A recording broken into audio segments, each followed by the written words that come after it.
Hi, I'm Lisa Ryan, and you're probably here because you need to know how to focus on engaging your employees, but you're not sure where to get started. Well, my friend, you're in the right place. Since 2009, I've helped hundreds of organizations develop strategies to keep their top talent from becoming someone else's.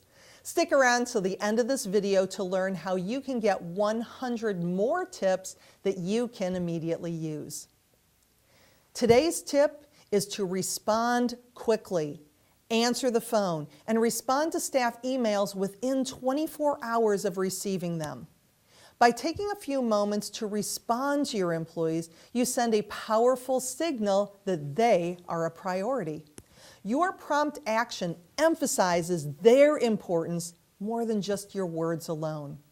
So how do you do it?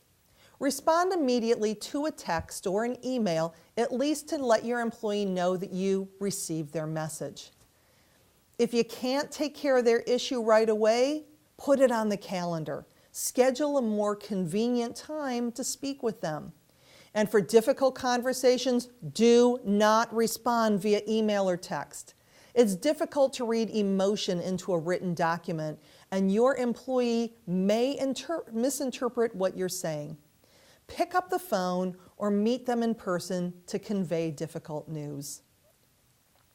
If you like these kind of tips, subscribe to my channel and give me a thumbs up. Also, you can get your own copy of 101 Awesome Ideas to Elevate Employee Engagement simply by clicking on the link in the description below. See you next time.